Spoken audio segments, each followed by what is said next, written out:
E aí, rapaziada, tudo beleza? Começando aqui mais um podcast especial, hoje com um assunto muito interessante aí, vamos falar sobre biohacking com o Dr. João Vitor. E aí, doutor, como é que tá? Tudo bem? Fala pessoal, tá tranquilo? Prazerão estar aqui.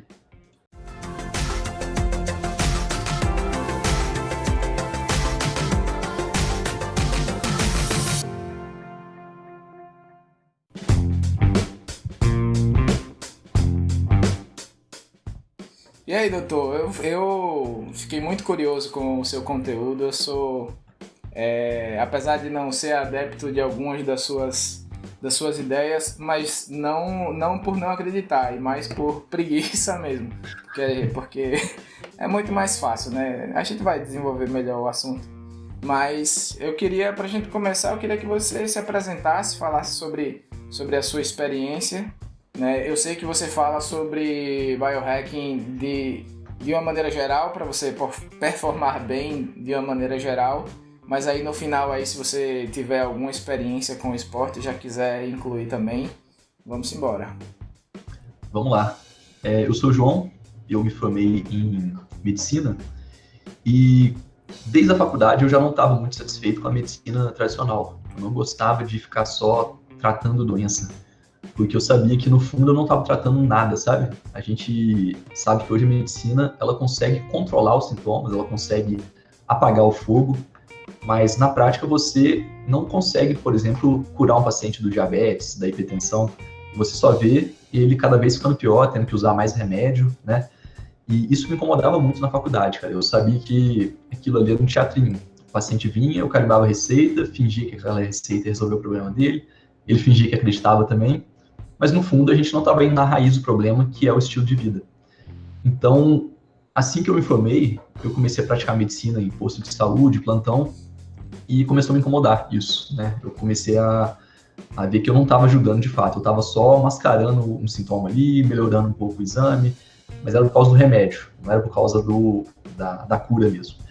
Então, eu fui para a medicina do esporte, que é uma área bem mais alta astral, né? Uma área que valoriza muito o estilo de vida. Então, atleta, tanto de alto rendimento quanto amador, principalmente o amador, né? Que é aquela pessoa que está querendo ser mais saudável. Eu escolhi essa área por causa disso, então. Mas, com o tempo, eu comecei a ver que o problema da saúde no mundo, cara, não era a medicina em si, mas era a questão da medicina ter ficado muito centralizada no médico, a ponto de cada um, de cada paciente, de cada pessoa, não se sentir mais responsável pela própria saúde. Então, a medicina ficou tão concentrada no profissional da saúde, ele virou aquele cara que detém a última palavra, a razão, aquela autoridade, aquele ditador, que as pessoas se acostumaram a fazer só o que o médico manda. E muitas vezes o que o médico manda é só tomar remédio, não é mudar o estilo de vida, né? Hoje a gente sabe que não existe cura sem mudança do estilo de vida. Então, com isso, eu comecei a estudar o biohacking, que é justamente essa prática de você manipular o ambiente dentro e fora de você para obter o máximo de performance física, mental, longevidade, tudo isso. Então, biohacking nada mais é do que cada um tentar ver o que é melhor no estilo de vida para você.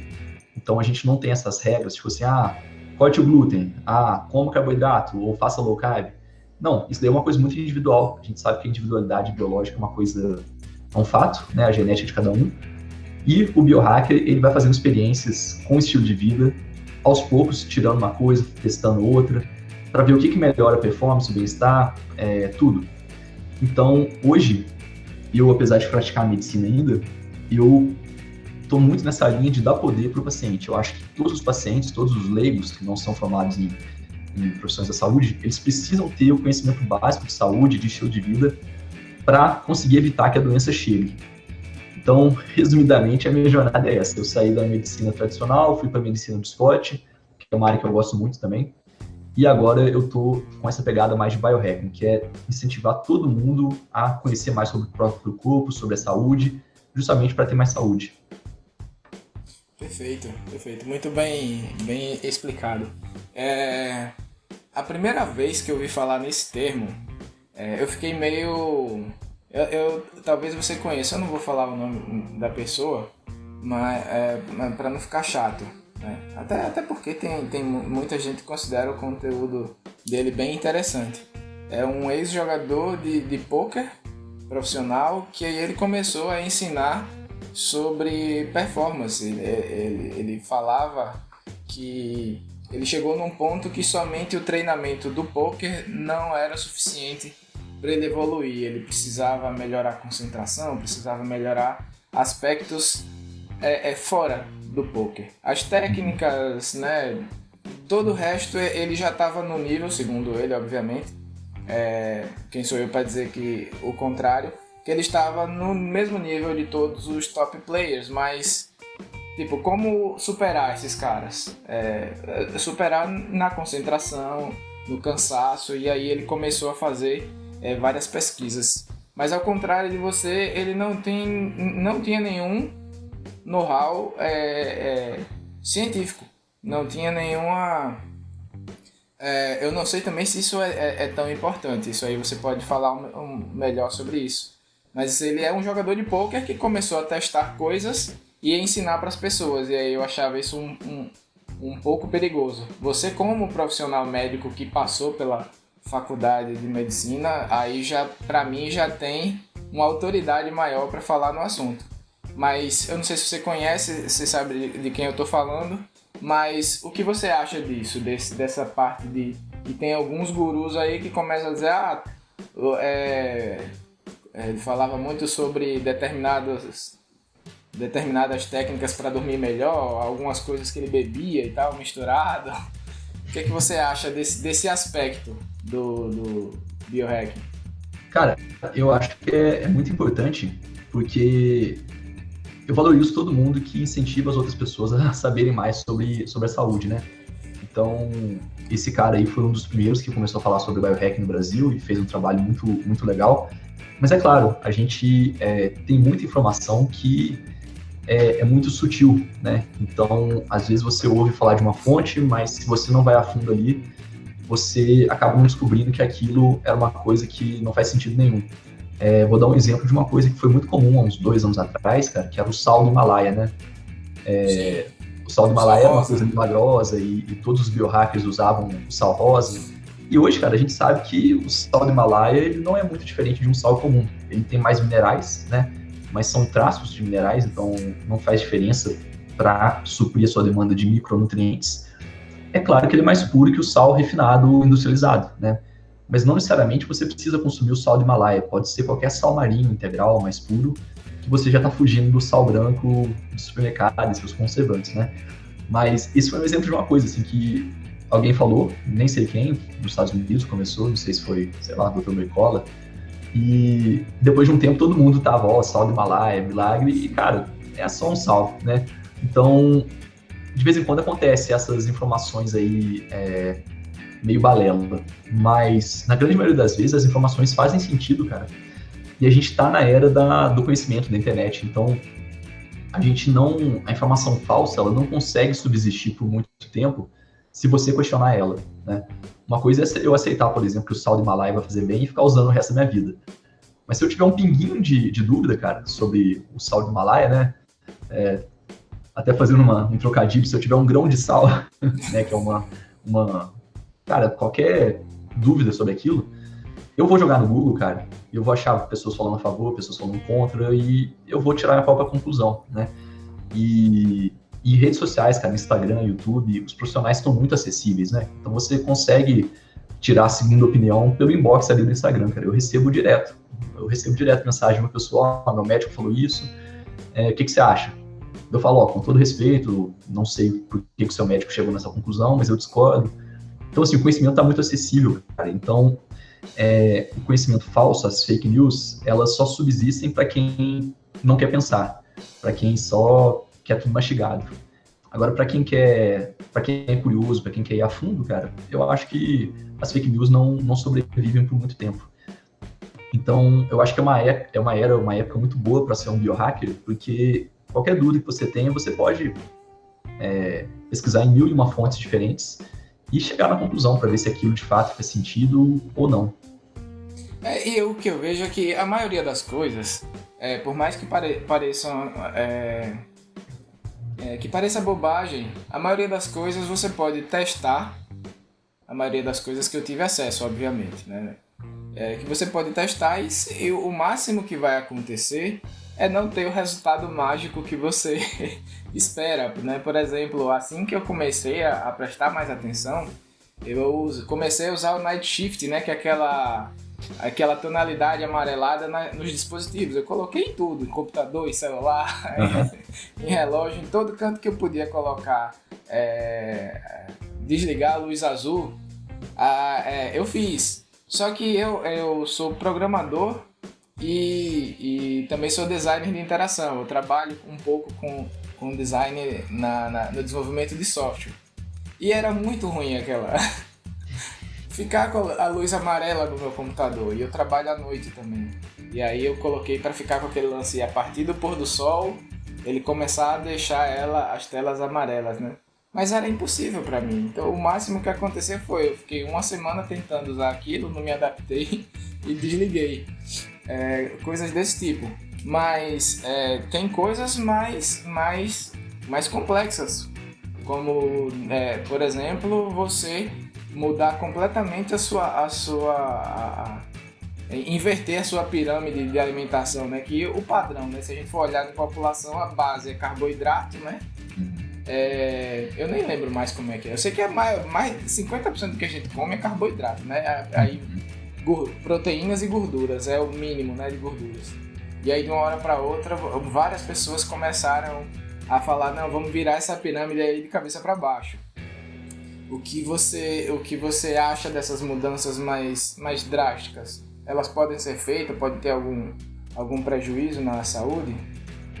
Muito bom, cara, muito bom. Vamos lá, que isso é importante. Primeiro, dentro do biohacking, cara, existem coisas mais drásticas ainda e que eu nem considero biohacking. Eu considero isso biologia, faça você mesmo. Tem gente que fala que isso é biohacking, mas eu não considero. Que é você, por conta própria, tentar fazer algum experimento ali, mudando o seu DNA, seu código genético, injetando alguma substância meio louca ali, cara, sabe? Então, tem uma galera bem doidona, cara, que eles se consideram biohackers, né? Mas tem gente lá nos Estados Unidos, na Europa, que tá tentando fazer uma vacina contra o Covid caseira, sabe? Ele tem um mini laboratóriozinho em casa, tenta isolar o vírus ali, criar imunidade, enfim.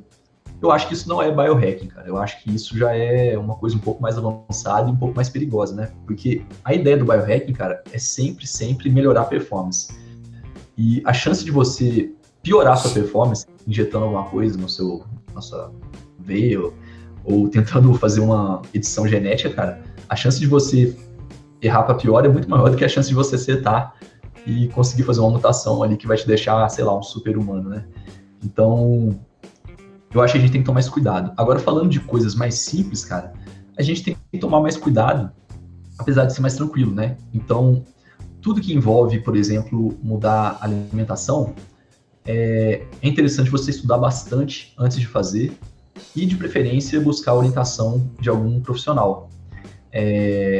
Hoje existem bastante profissionais nutricionistas das mais diversas áreas, seja aqueles que são mais a favor do carboidrato, aqueles que são low carb, aqueles que são cetogênicos. Tem nutricionista que é especialista em vegano, tem nutricionista que é especialista em dieta carnívora, cara, que é uma coisa interessante também. Então, assim, qualquer dúvida que você tiver, se você acha assim, se você tem um pinguinho de dúvida ali que você não vai dar conta, procura orientação. Eu acho que vale a pena, sai barato no final das contas. Mas quando a gente vai fazer mudanças drásticas, a gente primeiro que o nosso corpo ele vai sentir. Então, eu não recomendo para ninguém fazer uma mudança drástica, tipo assim, a pessoa come 60% das calorias dela do carboidrato e a partir de amanhã ela resolve fazer uma dieta cetogênica. Não vai dar certo. Você tem que ter uma transição. Você tem que diminuir o carboidrato aos poucos, aumentando proteína e gordura, né? A pessoa come carboidrato pra caramba e a partir de amanhã ela resolve fazer jejum, vai fazer jejum todo dia de 20 horas. Não vai dar certo, o corpo vai sentir. Então, antes de começar um jejum, você tem que fazer essa transição, comer menos carboidrato, estimular mais a sua saciedade. E uma vez que você faz uma dieta low carb, cetogênica ou jejum, você tem que estar sabendo que são dietas que estimulam muito a saciedade, cara. Então, um dos principais erros que eu vejo de pessoas que fazem uma dieta cetogênica ou jejum é que elas comem de menos, porque elas não sentem fome. E, de fato, são dietas que elas não causam muita fome, né, por razões hormonais. Então, a pessoa começa a fazer um jejum, uma cetogênica, e quando vê, ela está comendo menos caloria do que ela precisava, menos proteína do que ela precisava. E depois de algumas semanas, o corpo já começa a sentir, né? Uma coisa é a pessoa fazer isso porque ela quer emagrecer, daí é ótimo. Ela tem que ter um déficit calórico ali. Agora, às vezes a pessoa já estava no corpo ideal dela, mas quis mudar o substrato energético, né? Quis estimular a flexibilidade metabólica dela, porque o nosso corpo é total flex, né? Ele pode queimar na gordura ou no carboidrato. E a maioria das pessoas queima só no carboidrato, porque se o corpo pode escolher entre os dois, ele escolhe sempre o carboidrato, porque é mais fácil. Então o corpo escolhe o carboidrato e deixa a gordura armazenada para uma emergência eventual, que nunca chega, né? E a gente não passa mais fome. Mas a gente consegue facilmente estimular, trocar essa chave, igual um carro total flex. Só que muitas vezes a pessoa tentando fazer isso, ela cai no erro de comer de menos. E daí ela vai começar a ter uma desnutrição. O corpo, nesse déficit calórico importante que ela vai ter, vai desencadear algumas reações para tentar controlar isso. Então, a principal delas seria tentar diminuir o metabolismo basal da pessoa. Então, se a pessoa está comendo de menos por muito tempo, a tireoide dela vai começar a desacelerar. Então, ela vai começar a desenvolver sintomas de hipotireoidismo, tanto sintomas quanto alterações laboratoriais, porque ela está comendo de menos e o corpo acha que ela está numa situação de escassez. Então, o que o corpo faz? Deixa eu desacelerar o metabolismo aqui para ver se eu gasto menos energia. Só que daí você vai ter sintomas de metabolismo lento, de hipotireoidismo, que são péssimos, principalmente para quem tem uma vida mais atlética, né? Mas, dito isso, cara, eu acho que vale a pena você estudar bem, você começar a seguir os perfis de Instagram, segue o perfil variado, sabe? Segue o perfil de gente que é a favor do carboidrato, segue o perfil de quem acabou. Eu faço isso. Apesar de eu ter uma pegada mais cetogênica, low carb, gostar muito dessa parte, eu sigo todo mundo, cara. Mesmo aqueles que fazem piada com a low carb, com a cetogênica, porque é importante você estar vendo diferentes pontos de vista, né? Então, eu sou contra essa cultura aí você se prender numa bolha, né? Que fica só perto de quem pensa igual a você, exatamente igual exatamente, a você. Cara. Mas eu acho que você, assim, seguindo várias fontes, cara, bebendo de várias fontes, estudando, lendo, é tranquilo, cara. A chance de dar ruim pra você é só se você tentar fazer tudo de uma vez mesmo. Eu tava, enquanto você tava falando, eu tava lembrando, eu não sei se você conhece esse, eu posso falar porque é um canal público, é o canal Programa Fôlego, que tem um cara, é um canal de corrida que o cara já fez várias maratonas, muitas mesmo, maratona de montanha também, né, ultra de montanha, e ele fez uma experiência de usar a dieta cetogênica. Ele inclusive usava aquele medidor, né, dá uma furada no dedo, né? Isso. Eu não sei se é exatamente isso, para saber se ele estava realmente em cetose ou não estava, e ele confirmou isso algumas vezes.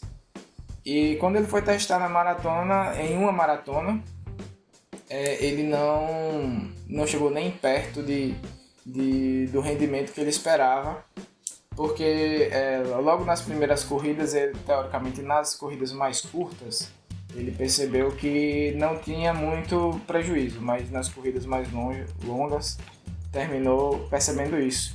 E outra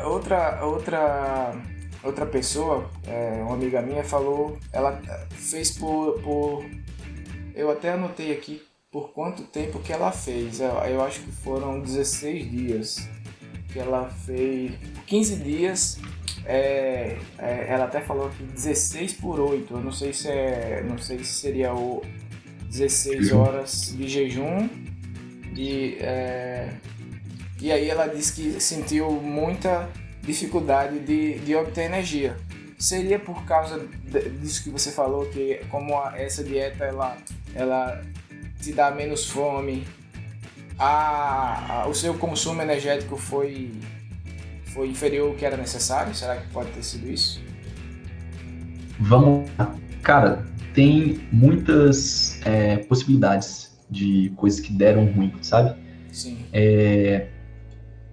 No caso do jejum e no caso de uma dieta low carb ou cetogênica, você muda o seu equilíbrio hidroeletrolítico. Por causa da insulina mais baixa na low carb, na cetogênica, na carnívora, qual for, você muda o padrão de excreção de sais na urina.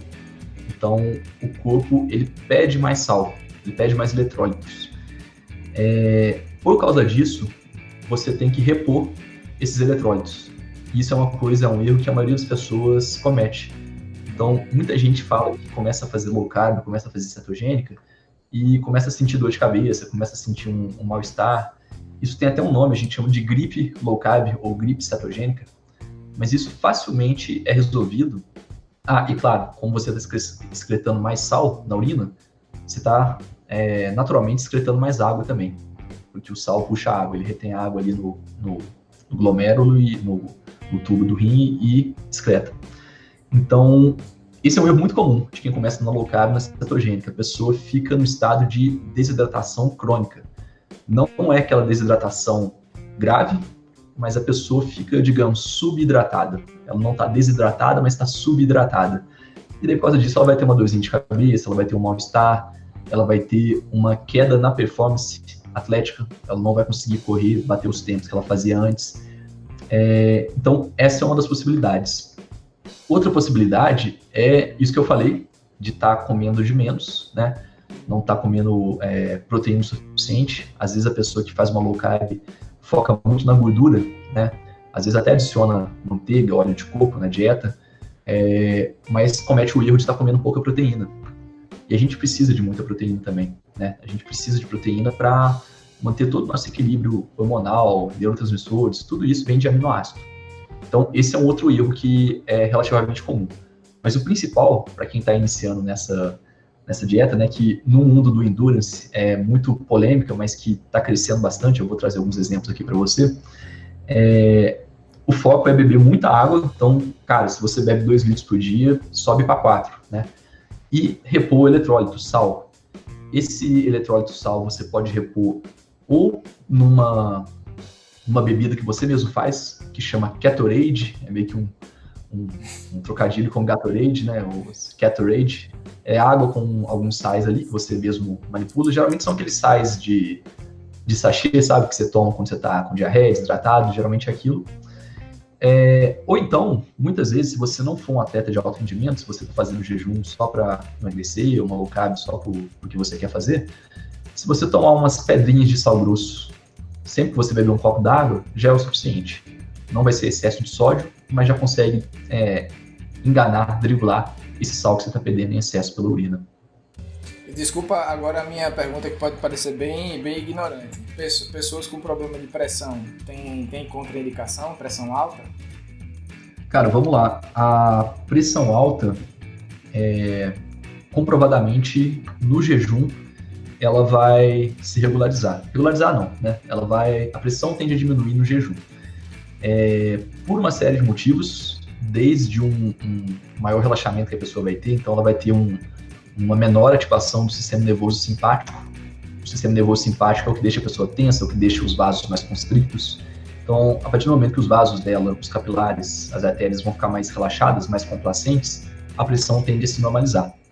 E tem outros mecanismos do jejum mais complexos, né, que são relacionados à autofagia, que melhoram também a composição da vascular e vai melhorar a pressão arterial. Então, é engraçado falar isso, cara, porque o jejum é o estado natural do ser humano. O natural do ser humano não é comer de 3 em 3 horas. O natural do ser humano é ficar em jejum. Hoje a gente come de 3 em 3 horas porque a gente tem comida disponível à vontade na hora que a gente quiser. Mas isso é uma coisa recente na história da evolução humana.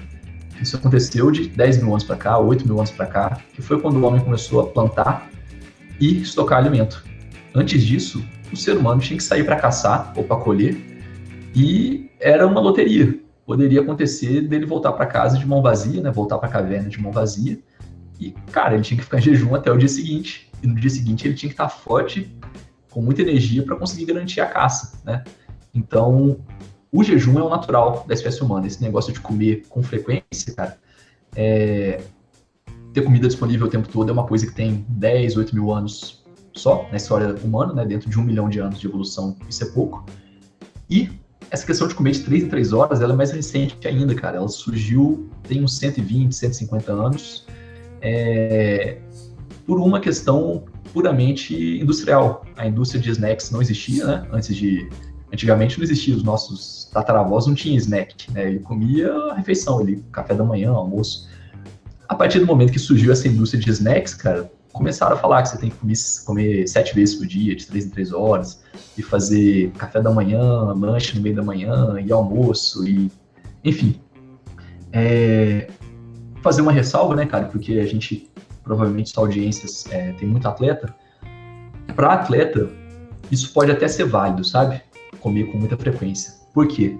Porque o atleta, seja o atleta de endurance, ou seja o atleta de bodybuilder, o fisiculturista, os dois estão em um estado suprafisiológico. Então, o que o atleta de endurance faz não é natural, o que o bodybuilder faz não é natural. Ele está ficando ali no estado acima do fisiológico, acima do natural. Então, talvez a gente não consegue... talvez comer de 3 em 3 horas para esse tipo de atleta faça sentido, né? Apesar de que daqui a pouco eu vou falar sobre endurance, ultramaratona, em jejum, em cetose, e tem coisa interessante aí, cara. Vamos embora.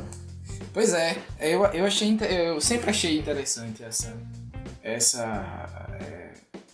essa visão, né, da nutrição no esporte de resistência.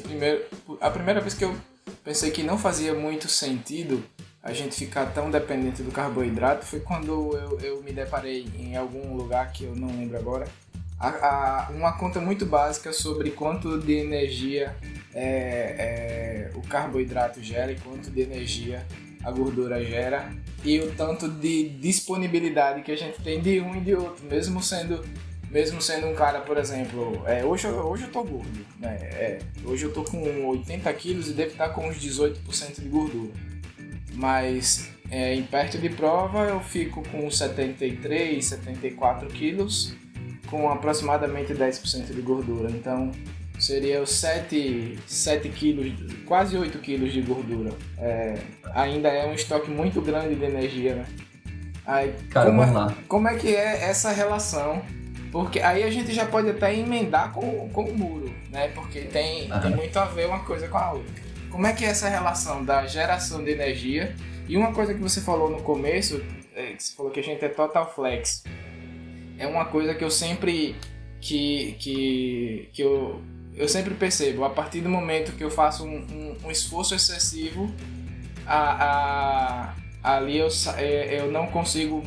Eu não sei se esse é o termo correto, mas enquanto eu estou num treino de resistência, que é num ritmo controlado, eu me sinto muito bem. A partir do momento que tem uma subida, eu já sinto que depois daquela subida já não vai fluir mais do mesmo jeito. Aí você comenta depois também. Mas primeiro fala sobre essa relação da geração de energia da gordura e do carboidrato, do glicogênio, né? Cara, perfeito, muito bom. Vamos lá. 1 grama de gordura, ele vai gerar, metabolizado no nosso corpo para virar energia, ele vai gerar 9 quilocalorias, né? A gente fala caloria, mas é quilocaloria. Mas vamos pôr 1 grama de gordura, 9 calorias. E 1 grama de carboidrato, 4 calorias. Então, para o mesmo peso de gordura, você consegue gerar o dobro de energia. Além disso, cara, como você falou, a gente tem estoques muito maiores de gordura no nosso corpo do que de carboidrato, de glicogênio, né? Então, você, cara, com um corpo super seco, 10% de gordura, vamos pôr aí 7 quilos de gordura. Cara, 7 quilos de gordura dá 7 mil gramas vezes 9, 63 mil calorias, cara. 63 mil quilocalorias. Você teria, né? Claro que a gente não... Claro que você nunca vai secar, cara, essas calorias todas, né? Mas vamos pôr que se você secasse metade delas, cara, 30 mil calorias e ainda ia sobrar, né? Porque tem gordura que a gente não queima, cara. Tem gordura que fica ali dentro do músculo, na articulação. A gente precisa dessa gordura até por questões de amortecer impacto, né? Principalmente quem corre. Mas vamos lá, cara. Põe aí que você tem 30 mil calorias para gastar, né? Então, guardem esse número, 30 mil calorias. Se a gente for falar de glicogênio, cara, e a maioria dos atletas de endurance, eles estão baseados em carboidrato, eles não são cetoadaptados, eles focam só no carboidrato como fonte de energia. Cara, vamos pôr aí que você, se você for muito bem treinado, se você tiver feito depressão de glicogênio, depois você faz o carb loading e tudo mais, cara, você vai estar com 700, 800 gramas de glicogênio no fígado e no músculo, né? Vamos jogar para cima, cara. Vamos pôr que você consegue guardar 1 quilo de glicogênio no seu corpo, para você fazer uma ultramaratona, por exemplo. 1 quilo de glicogênio, cara, dá o quê? 1.000 gramas vezes 4.000 quilocalorias, cara. Então, olhando isso, a gente já vê, cara, que o estoque de gordura, o estoque de energia da gordura é muito maior do que o estoque de energia do carboidrato, do glicogênio. Só que, o que acontece, cara? A maioria das pessoas não está cetoadaptada, a maioria das pessoas não tem flexibilidade metabólica, a maioria das pessoas só consegue queimar o carboidrato. Então, o carboidrato, ele tá num estoque muito menor, muito limitado, e uma hora esse glicogênio acaba, cara. Então, na ultramaratona, cara, na maratona mesmo, não precisa ser ultra, né, mas no endurance, pode acontecer em algum momento da prova, cara, e pode, não só pode, como acontece, e provavelmente todo mundo já passou por isso, cara, de acabar seu glicogênio. Então, às vezes, cara, você tá num ritmo legal, você tá num pace legal ali, pô, chegou nos 35 quilômetros, cara, do nada você desliga. Tipo, do nada você não consegue, você tá se arrastando ali, cara. Porque acabou o glicogênio, acabou o estoque de energia que você tinha ali, que era o carboidrato. Por isso que a maioria dos atletas de endurance repõe o carboidrato intraprova, né? Eu não sei exatamente como que são os protocolos, mas eu acho que a partir da primeira hora você já começa a repor carboidrato, né? Ou durante, antes disso, faz o carb load, enfim, o gelzinho ou a bebida mesmo, cara. Porque se for depender só do seu glicogênio muscular e do fígado, cara, você não vai dar conta de correr mais que 30 e poucos quilômetros, né? Ele vai acabar. Isso considerando que você tem 1 quilo de glicogênio, cara, que é a realidade, né? A maioria das pessoas vai ter ali 600, 700 gramas de glicogênio no corpo. Então, cara, isso já fala a favor da cetose como um combustível alternativo, né? Você poder queimar glicogênio, mas poder queimar cetose também, queimar gordura. Porque a gordura, cara, é o que eu te falei, 30.000 calorias. Você não consegue queimar isso nem se você correr 3 dias seguidos. Então, uma das vantagens de você estar usando a gordura, né, os corpos cetônicos, como fonte de energia no endurance, seja triatlon, seja ultramaratona, maratona, qualquer corrida de fundo, né, é que você tem um estoque de energia praticamente ilimitado, cara. Então você não precisa ficar tomando o seu gelzinho de carboidrato ali. Você precisa só repor água e eletrólito. Então isso é uma vantagem, cara. A gente já tem alguns recordistas. Se eu não me engano, cara, o recordista do Ultraman do Havaí, deixa eu ver se é do Havaí, cara. O cara chama Zach Bitter. Ele é recordista das 100 milhas nos Estados Unidos, cara. Não sei qual 100 milhas, mas eu acho que de todas as 100 milhas que tem lá nos Estados Unidos, cara. Ele faz uma dieta cetogênica. O cara chama Zach Bitter.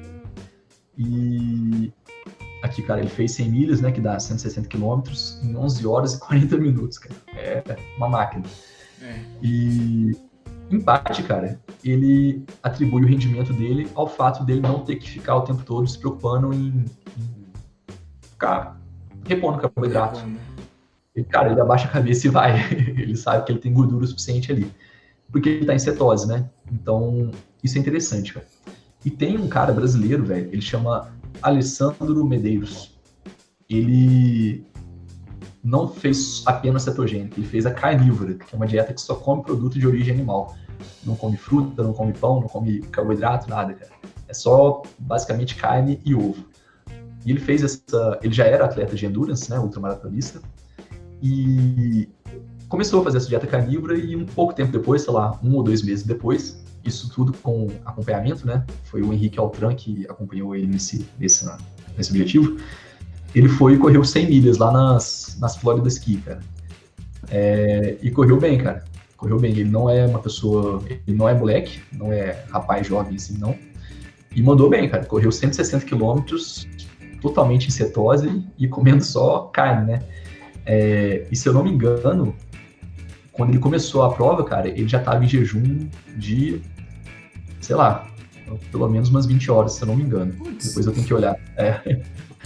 Então, cara, por que eu tô falando isso? É que eu não tô falando que isso é uma mágica, que você vai virar um super atleta se você fizer jejum e cetogênico, mas que é uma opção, né? É uma coisa que é um contrassenso dentro da nutrição moderna, da nutrição tradicional, que fala que você tem que comer na base da sua dieta o pão, a massa, a batata, né?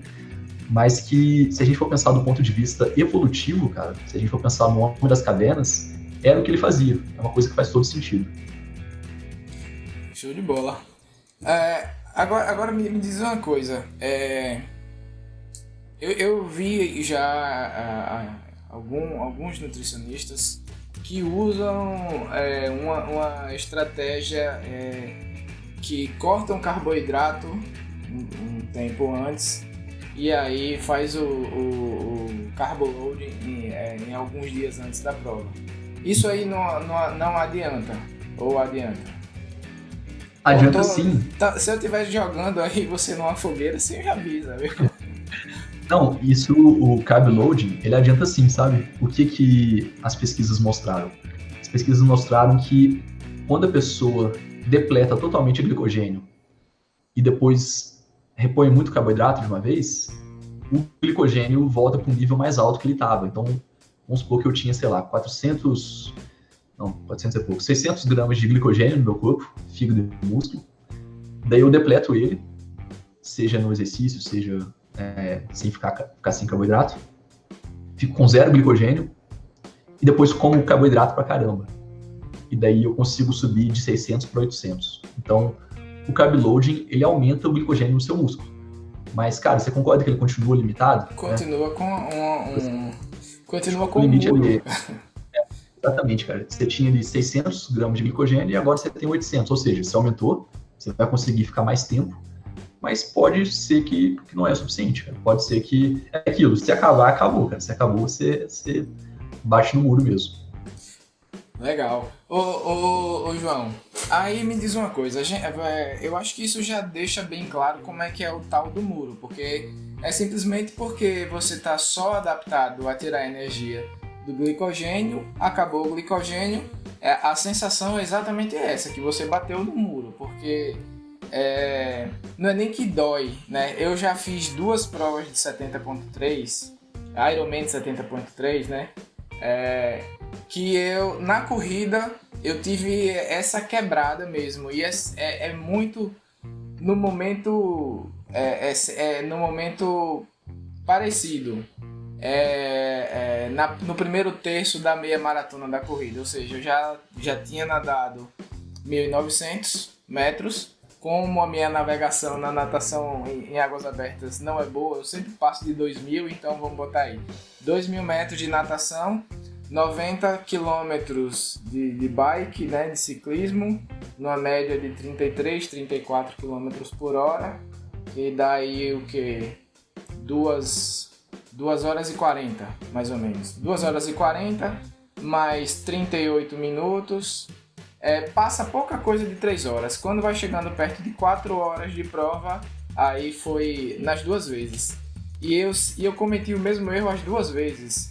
Eu me atrapalhei todo na suplementação intra-prova, né? Então, quando eu vi, eu já tinha passado da hora de repor com o gel.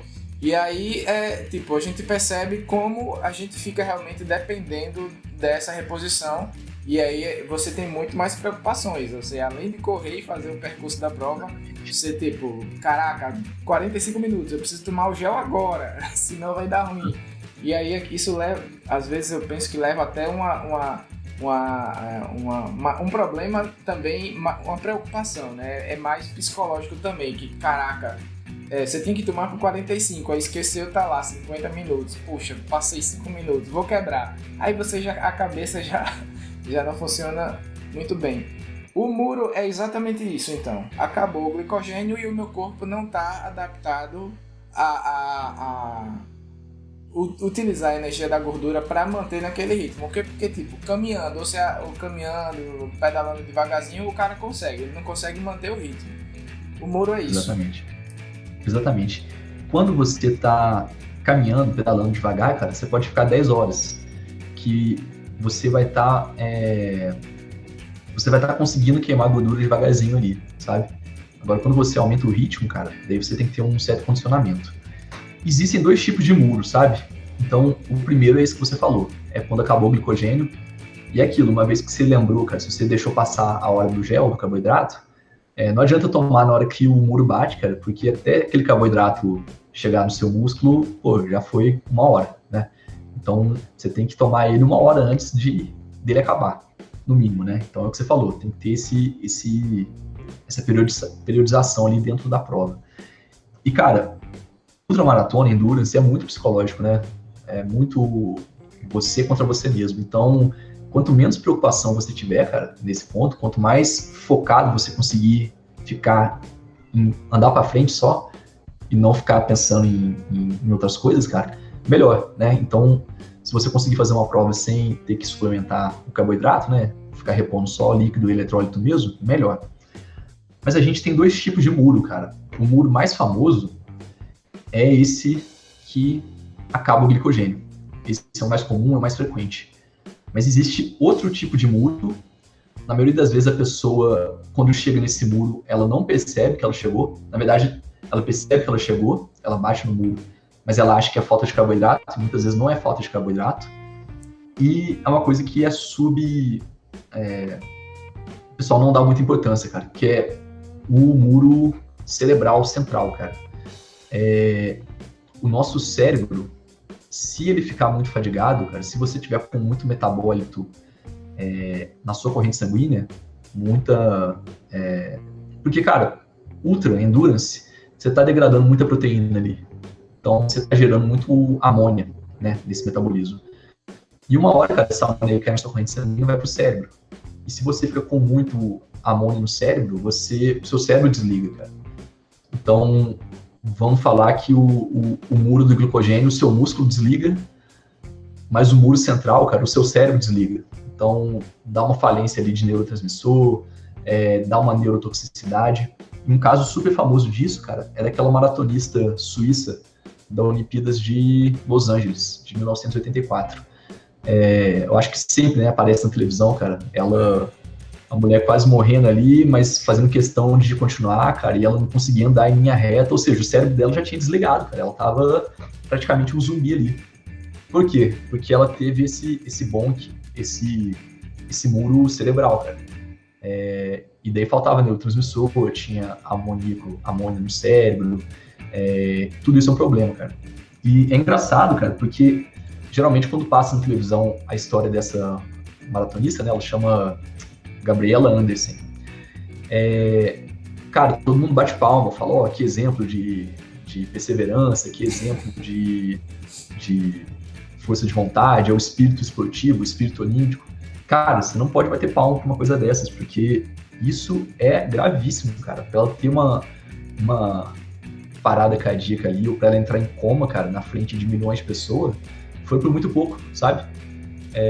Então, hoje já existe esse conceito, cara. Hoje você não vê nas Olimpíadas as pessoas desmaiando ali, porque antes de começar a andar igual um zumbi, a equipe médica já tira ela da prova. Já tira da prova. Porque isso é perigoso, cara. Então, é uma coisa que a gente tem que tomar cuidado, cara. Se você tá sentindo, cara, que por algum motivo você não tá conseguindo ir à vontade, não tá conseguindo ir adiante, você tem que parar, cara. Mas muita gente fala, pô, mas eu tomei os carboidratos direitinho, tomei o gel, cara, não era pra eu estar parando, é psicológico, é falta de força de vontade. Muitas vezes não, cara. Muitas vezes é o seu cérebro mesmo que tá desligando por causa do esforço intenso. Então, eu acho que é uma coisa importante, né? Uma coisa que, na maioria das vezes, é subdiagnosticada, cara.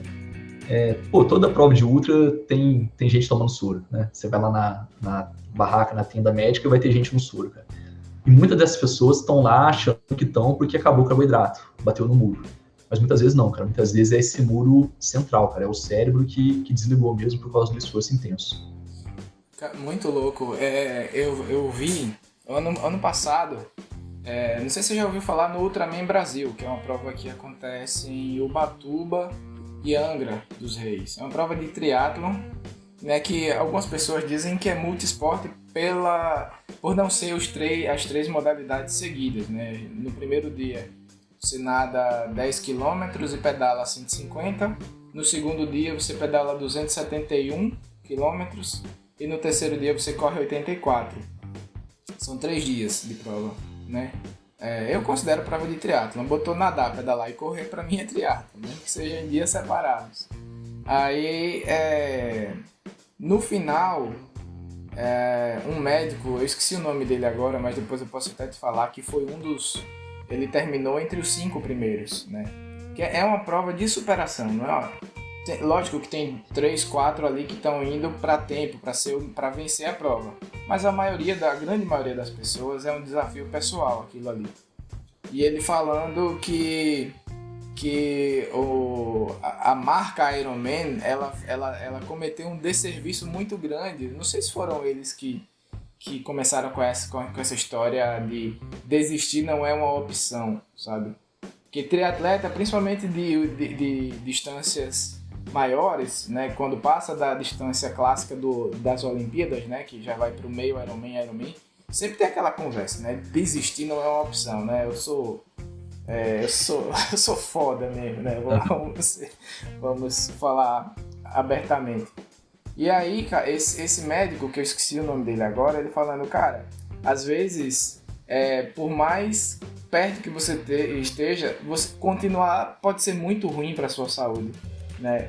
Uma lesão que você acha que eu consigo terminar essa prova aqui com essa lesão que eu tô. Aquilo ali pode deixar 1 ano sem a prática do esporte. E isso que você falou é bem importante, porque existe realmente essa nos esportes de endurance, principalmente no triatlon de longas distâncias, tem essa história de você, não, eu tô ferrado, mas eu vou até o fim. E você não vê mais triatleta. E o pior, que você só vê isso nos amadores. O profissional, como encara aquilo ali como o ganha-pão dele, ele não faz isso. Eventualmente, né, o Frodeno quebrou em Kona, terminou caminhando, mas terminou caminhando de boa. Ele não foi o cérebro dele que desligou, foi o glicogênio, eu imagino. E o Igor Amorelli também, no Ultraman Brasil, que terminou correndo de boa, cumprimentando as pessoas. Tipo, foi bom pra ele, foi bom pra torcida, né? Mas você não vê mais, como você mesmo falou, acho que dessas Olimpíadas, essa imagem icônica que a gente tem, deve ter sido das últimas cenas que a gente viu nesse sentido, pelo perigo. Mas amador, você ainda vê muito. Em chegada de Ironman, o cara chegar completamente offline, entendeu? E eu achei bem interessante essa... Então, esse lance do cérebro que você falou é aquele bom que você comentou antes, que é, tipo, não foi que acabou a sua reserva de energia, é porque o cérebro já tá Exatamente, ele pedindo falou, socorro. O cérebro fala assim, cara, se você não parar, eu vou parar. Se você não parar, eu vou desligar, cara. E vamos ver quem ganha. E daí o cérebro desliga mesmo, cara. Aí não tem um mecanismo de defesa, cara. É um mecanismo de defesa, porque se não continuar, velho, se a pessoa insistir, cara, não dá, morre. Cara, fantástico. E assim, a gente falou bastante sobre essa... falou bastante sobre a parte mais prática da nutrição, sobre alimentação, sobre geração de energia, mas eu queria, como especialista em biohacking, eu queria que você falasse um pouco sobre algumas manhas que a gente pode... lógico, no dia a dia é legal, mas aqui o canal é de triatlon, eu quero que você dê uma dica legal aí para o cara, como ele pode melhorar. Eu já vou colocar aí uma consultoria gratuita para mim. O meu sono é muito terrível, então se puder colocar alguma dica aí nesse contexto, eu agradeço. Manda aí alguma pérola aí para os triatletas. Cara, vamos lá. Tem muita coisa simples, detalhe que você pode fazer que vai aumentar bastante sua performance. Só que antes de eu falar, deixa eu só fazer um último adendo com relação a isso, cara, que é importante a gente frisar. É muito comum a gente ver, cara, jogador de futebol, atleta de basquete, o cara... É muito comum não, infelizmente não é tão comum, mas acontece, cara, do cara morrer no meio do campo, no meio do jogo, né? Então teve aquele atleta de Camarões, cara, na Copa da Confederações de 2002, de 2003, o Serginho do São Caetano, jogador de basquete. O que acontece, cara? Atleta, pô, é um atleta profissional de alto rendimento, é uma das pessoas mais examinadas no mundo, né? O cara fez, sei lá, 25 mil eletros a vida toda, sempre que ele muda de clube, todo começo de temporada ele faz os exames ali, eletro, ecocardiograma, eles não pegam nada no coração. E por que depois de um tempo o cara morre durante o jogo, cara?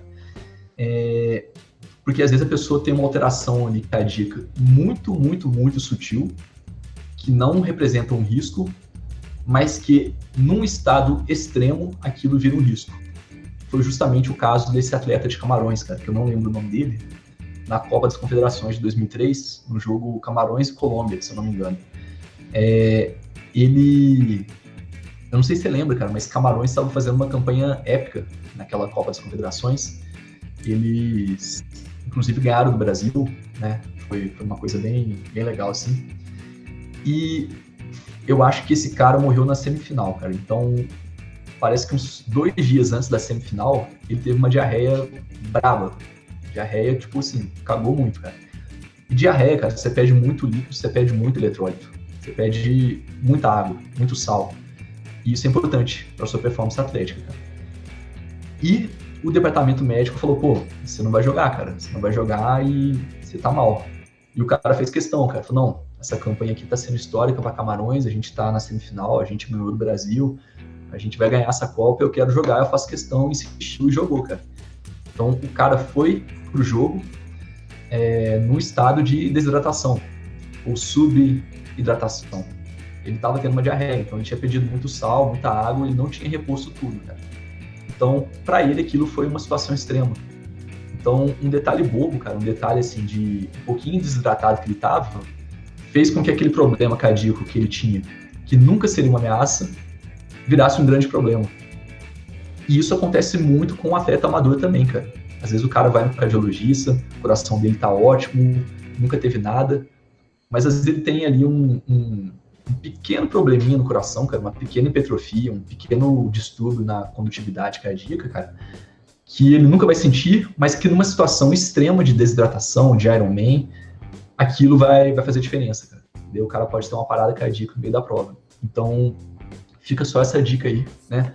Que não dá pra brincar, cara. Não dá pra brincar com desidratação, com bonk. Isso daí que você falou, cara, desistir não é uma opção, é um desserviço mesmo, cara. A gente tem que mudar esse mindset aí. Mas vamos falar de coisa boa, cara. Vamos lá. Coisas muito simples que você pode fazer para melhorar sua performance primeiro, o que você faz antes da prova e o que você faz depois da prova. Então, o sono, cara, é essencial. Você tem que estar bem descansado, você tem que ter dormido muito bem, cara. O sono eu considero uma coisa mais importante que a nutrição, cara. Então, você tem que dormir bem para seu corpo estar funcionando bom, para você conseguir ter um desempenho não só atlético, cara, mas um desempenho cognitivo, um desempenho em todas as áreas da vida. O que no seu caso, cara, pode estar atrapalhando o seu sono? O fato de você ficar trabalhando no computador à noite, né? Então, a gente precisa de melatonina para dormir bem. A melatonina é um hormônio que o nosso corpo produz na ausência de luz. Então, a partir do momento que o nosso corpo começa a produzir melatonina, ele percebe que o dia acabou, que o sol se pôs. Teoricamente, está escuro, começa a produzir melatonina, significa que o sol se pôs, significa que está na hora de dormir. Só que o homem moderno, o sol se põe, ele continua com luz acesa, com o computador ligado, o celular. Então, essa luz azul, ela afeta a produção de melatonina. O seu cérebro continua achando que ainda está de dia. Então, o que você tem que fazer? Uma coisa que você pode fazer é diminuir sua exposição à luz azul. Seja não se expondo à luz do computador, do celular, ou então deixando o brilho baixo do computador, do celular. Seja deixando a luz ambiente mais amarelada, porque a luz que degrada a melatonina é a luz azul, branca. Então, se você apagar a luz branca do teto e acender um abajur que tem uma luz mais amarelada, isso já ajuda. Seja usando um óculos bloqueador de luz azul, né? Geralmente são óculos que têm a lente amarela ou alaranjada. Eles filtram a luz azul, então a luz entra no seu olho, você consegue continuar vendo tudo, só que entra toda a frequência de luz, menos a frequência de luz azul, que é a que mais ataca, a que mais atrapalha a produção de melatonina. Então, isso é uma coisa que dá para fazer, cara. Outras coisas que a gente pode fazer, que eu acho que é importante, é não treinar muito próximo da hora de dormir, né? Eu sei que muita gente treina à noite, cara, porque é o horário que sobra, né? Mas para dormir, cara, o nosso corpo precisa dar uma desligada. Ele precisa colocar o pé no freio. Você tem que ter uma frequência cardíaca mais baixa, a temperatura corporal tem que estar mais baixa, porque dormir é recuperação, é regeneração, cara. Então, para dormir, você tem que estar relaxado. Agora, se você corre, cara, se você nada, se você pedala 2, 3 horas antes de dormir, quando chega na hora de dormir, você ainda está com o corpo meio acelerado, seu coração ainda está batendo mais rápido, você ainda está fazendo uma termogênese, né? O seu corpo ainda está gerando calor por causa do exercício. E daí, muitas vezes, o sono não vai ser tão legal, cara, porque o corpo não vai... Você não colocou o seu corpo numa condição legal ali para relaxar. Eu recomendo, no mínimo, 3 horas de intervalo entre o exercício e o sono. E eu, pessoalmente, cara, para mim, são 5 horas, cara. Se eu faço uma aula de boxe, sei lá, 4 horas antes de dormir, chega na hora de dormir, eu ainda tô meio agitado, sabe? Então, eu sei que muita gente só consegue treinar à noite, cara, mas é uma coisa que vale a pena ter em consideração, né? Agora, recuperação, cara, pós-prova é super importante. Então, não só o descanso que você tem que ter antes da prova, mas favorecer que você recupere rápido é um segredo. Ainda mais quando a prova é de vários dias, né? Então, você precisa... uma prova de endurance, cara, é uma prova que vai exigir muito do seu corpo. Você vai ficar inflamado. Você vai machucar muito músculo, você vai degradar muito músculo, você vai gerar muita inflamação, seja no músculo, seja na articulação. Então, você precisa tomar algumas atitudes que são anti-inflamatórias. A mais famosa delas é a exposição ao frio, né? Quando você torce o pé, o joelho, você põe um gelo ali, por quê? Porque o frio é anti-inflamatório. Então, uma coisa muito legal para você fazer após uma prova de endurance, cara, é o banho gelado, e se você tiver condição, a banheira de gelo. É ótimo, é super anti-inflamatório, isso ajuda muito na sua recuperação. E, se você quiser usar alguma substância anti-inflamatória também, ajuda. Só que quando eu falo substância anti-inflamatória, não são os anti-inflamatórios que você usa para dor. Pode até ser se você estiver sentindo muita dor, mas são substâncias mais leves, um fitoterápico, alguma coisa ali que vai diminuir a inflamação do seu corpo. Então, por exemplo, a cúrcuma, né, curcumina, que é a substância que vem do açafrão da terra, né, aquele pozinho laranja, a curcumina é muito anti-inflamatória. Então, tem muito atleta usando curcumina após uma prova de endurance. Aqui eu bem legal. É misturada com uma pimenta lá que eu esqueci o nome agora. Isso, a piperina, pimenta preta. É essa mesmo. Que ela aumenta a absorção. Exatamente, cara. É uma boa, sabe? Então, são coisas simples assim, cara, que ajudam muito. Agora, por exemplo, se o cara não treina endurance, se ele treina força, músculo, daí ele não pode tomar banho gelado depois, daí ele não pode tomar curcumina depois. Por quê? Para crescer músculo, você precisa de inflamação, cara. Então, se você vai lá, força o seu músculo na academia e toma um banho gelado depois, entra na banheira de gelo depois, daí você dá uma desligada ali no processo inflamatório que você precisaria para causar hipertrofia muscular. Mas isso não é tanto o caso do triatleta, né? Não, exatamente. Aí, João, só para sintetizar melhor essas dicas, porque assim, você falando parece que eu faço... Parece não, eu faço tudo errado. Porque, cara, tem dias que eu saio para correr 10 horas da noite. Aí eu vou 10 horas, eu já fiz treino longo de 20 km começando 11 horas da noite, tá? Pra terminar 1 e pouca da manhã e tal. Aí obviamente não dorme, aí eu vou dormir 3, 4 horas da manhã por causa disso. Mas então assim, para sintetizar melhor, deixar aí umas boas horas de descanso antes de dormir. E a questão da luz, né? Infelizmente, o do treino eu posso até me adaptar melhor, e acho que a maioria das pessoas também consegue. Mas tem muita gente que tem o terceiro tempo de trabalho, né? Que trabalha Pessoas como, eu imagino como você também, que a gente está entrando agora nessa questão de produção de conteúdo. Que tem o pé nas duas canoas, né? Tem o trabalho normal e tem o meu e tem o empreendimento, né? Que é depois do expediente. Não dá para fazer no horário comercial. Eu tenho uma empresa de desenvolvimento de software, eu tenho meus clientes, preciso trabalhar nesse horário. Então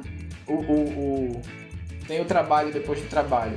Esse óculos, ele seria a opção mais interessante para melhorar o sono?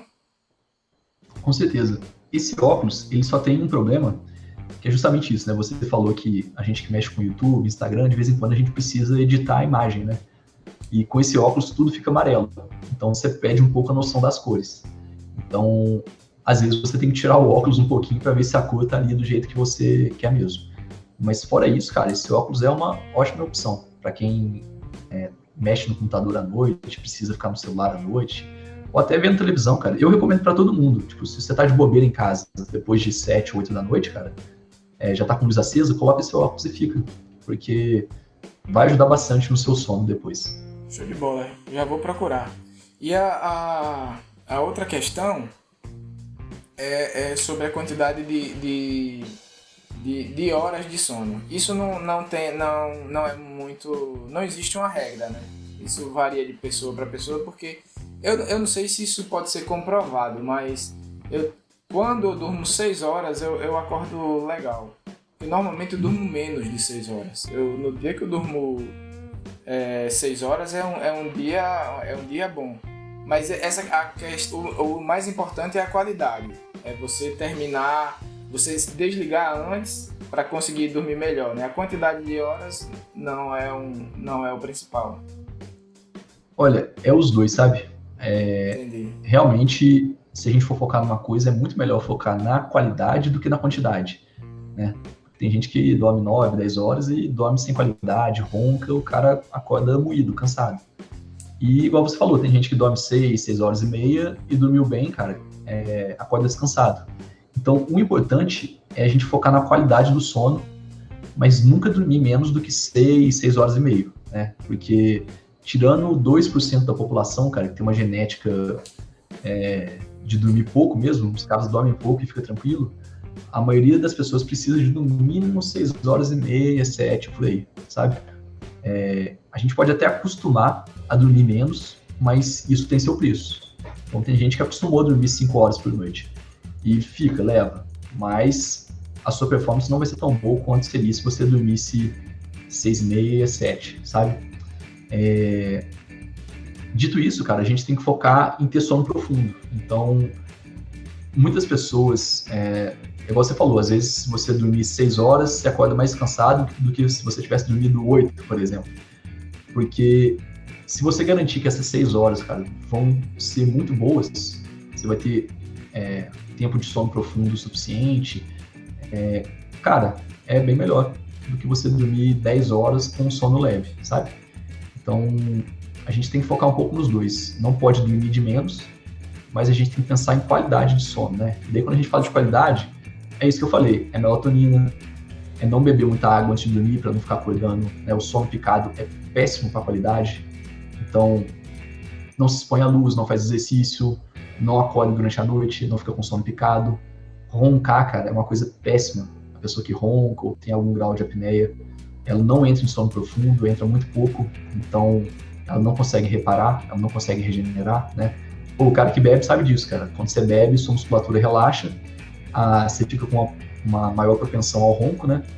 Pra não falar que o álcool meio que te deixa em coma. Daí o cara que bebeu, velho, dorme 12 horas e acorda moidaço, velho. O cara acorda mal pra caramba, né? Apesar de ter dormido 12 horas, cara. Então, são coisas que a gente tem que levar em conta. A qualidade, a gente tem que preparar o nosso corpo para dormir bem. Entendi, João. Pra gente terminar, que eu já tomei muito aí do seu tempo, já passou de 1 hora aqui de conversa, eu queria só, pra gente finalizar, porque é assim, como você falou em algum momento que o atleta de endurance, ele tá acima do... Eu não lembro muito bem o termo que você usou, mas, Pode. tipo, não pareceu saudável. O cara que tá treinando pra prova de enduro, assim, aquilo ali não é um treinamento interessante pra saúde dele. E aí eu queria te fazer uma pergunta, que aí se eu estiver falando besteira também, pode dizer não, isso aí não faz o menor sentido. A pessoa que treina, eu tô treinando pro meu primeiro Ironman, né? Porque eu já fiz 3,70.3, que é a metade, né, da distância do Ironman, e agora eu tô indo pro meu primeiro Ironman. E tem gente que faz vários durante o ano, entendeu? E assim, na fase de treinamento específico, quando você já está treinando para a prova, não é um treinamento de base, a gente chega a treinar 16, 20 horas por semana, né? Isso, você diria que isso já deixou de ser a prática saudável do esporte, né? Talvez eu esteja arrumando uma encrenca aí com algumas pessoas, mas isso é uma questão que realmente me preocupa. Tipo, eu adoro o treino, não gosto de investir tanto tempo, que às vezes eu me sinto realmente perdendo tempo. Por exemplo, ontem eu fiz um treino fora o treino de natação, que foi quase 1 hora. Eu fiz um treino de ciclismo que foi de 1h30. Então eu me sinto, caraca, eu perdi 2h30, perdi entre aspas. Eu tô treinando para uma coisa que eu quero muito, que é ser Ironman. Depois eu não sei, mas eu quero muito fazer um Ironman. Então eu usei esse tempo, que aí é por isso que eu já não gosto muito. Mas em termos de saúde, extrapolou o cara treinar 16 horas, 16, 20 horas por semana? Já passou do limite do saudável? Cara, não dá pra gente falar em horas, né? Porque 16 horas por semana dá 2 horas e pouco por dia, que, cara, de certa forma é aceitável. Agora, a gente tem que pensar em intensidade. O ser humano, ele não está adaptado, quer dizer, adaptado ele consegue se adaptar, mas ele não foi feito, a gente não evoluiu para fazer exercício tão intenso assim, né? O ser humano, ele tem uma capacidade aeróbica de correr boa, ele, na época das cavernas, ele conseguia vencer a caça no cansaço, né? Então, o ser humano, sei lá, ia caçar uma zebra. A zebra corre mais. Só que o homem das cavernas, em grupo, né, nunca sozinho, em grupo eles iam cercando a zebra, ia correndo, até que a zebra não aguentava correr mais e o ser humano ainda conseguia. E daí a zebra era caçada na exaustão. Mas correr mais do que 15, 20 quilômetros, igual a gente corre, cara, não é uma coisa muito comum. Então o ser humano não evoluiu com essa capacidade. O que o nosso corpo interpreta, igual eu te falei, o nosso corpo está na época das cavernas ainda, ele não sabe que a gente evoluiu, né, para o mundo moderno. Quando você começa a correr demais, o seu corpo interpreta que a gente está numa situação de escassez de alimento e por causa disso a gente está tendo que correr muito, muito, muito para ir atrás de alimento. É mais ou menos assim que o nosso corpo pensa. Se você está numa situação de escassez de alimento, o seu corpo vai focar 100% em gerar energia para correr, para ir atrás desse alimento e vai desligar outras funções do nosso organismo que ele considera secundárias nesse momento. Por exemplo, a reprodução. Se você está numa situação que não tem alimento, você não vai reproduzir, você não vai ter capacidade de gerar um novo ser. Então, o que é comum, cara, e o que é meio triste, assim, que acontece bastante com o pessoal de endurance, é a testosterona começar a baixar. Porque a pessoa está fazendo aeróbico crônico de uma maneira muito intensa, não está respeitando os intervalos de descanso, então começa a ficar com a testo mais baixa. Por que a testo baixa? Porque o cortisol sobe muito. O cortisol é o hormônio do estresse.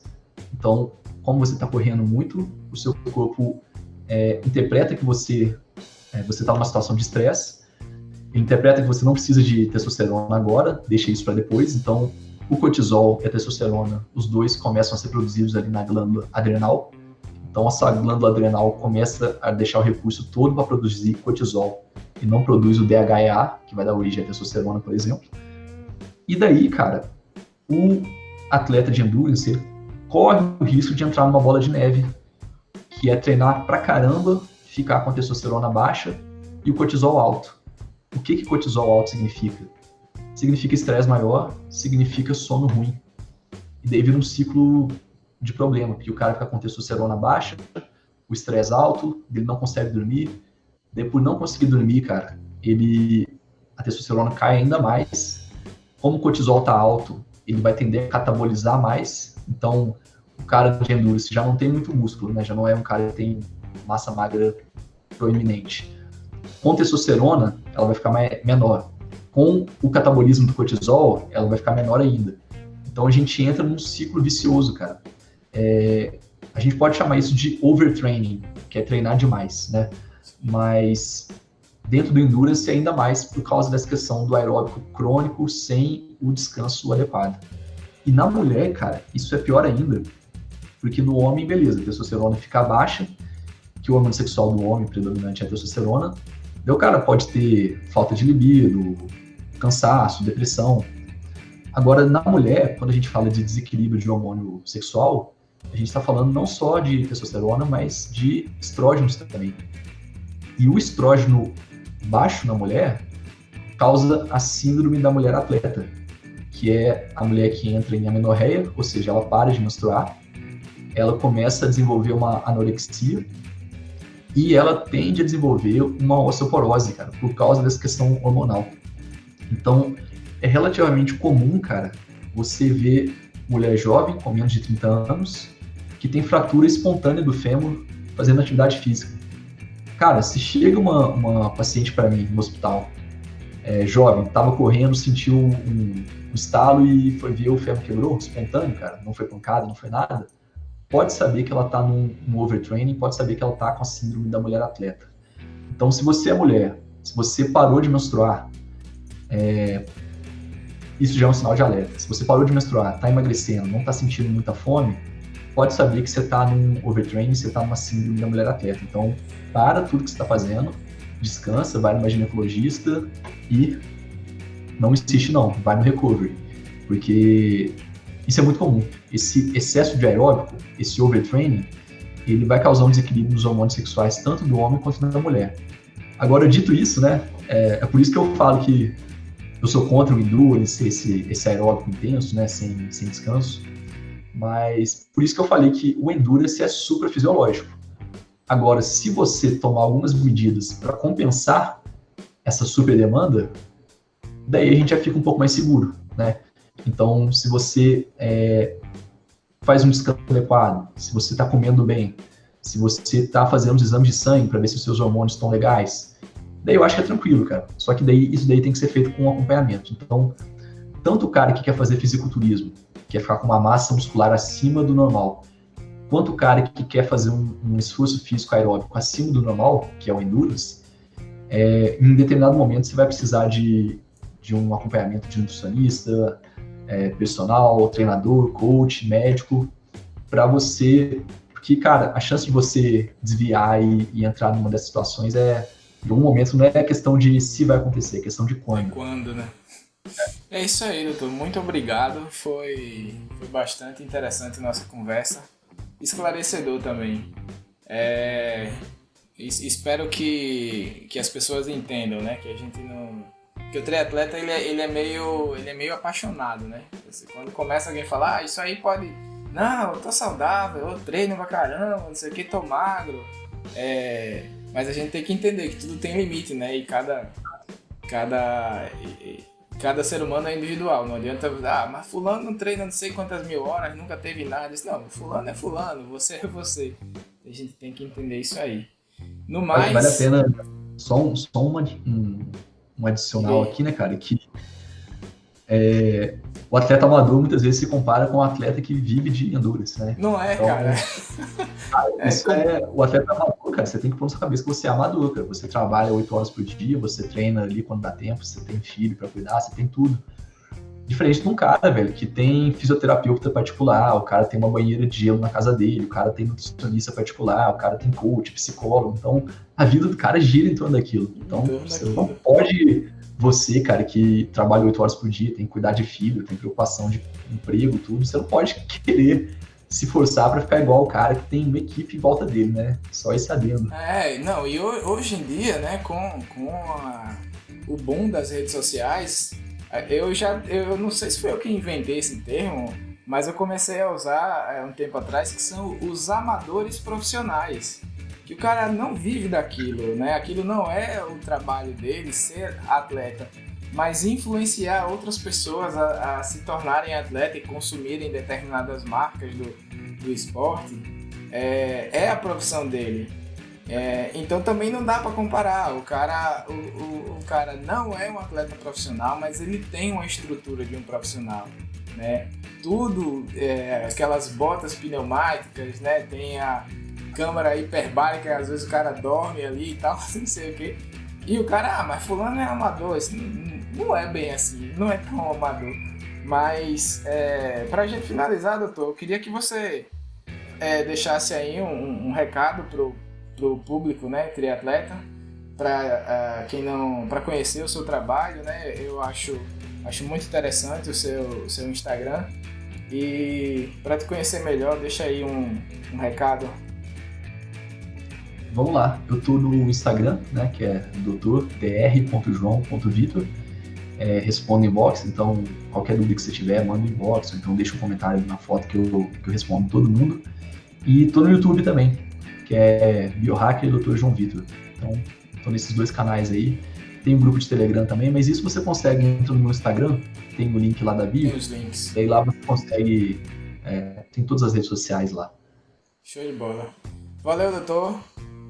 Dá um joinha aí só para dar um print. Aí, pronto. Valeu. Obrigadão. Muito bom. Tamo junto. Até o próximo. Valeu, gente. Até mais. Até mais.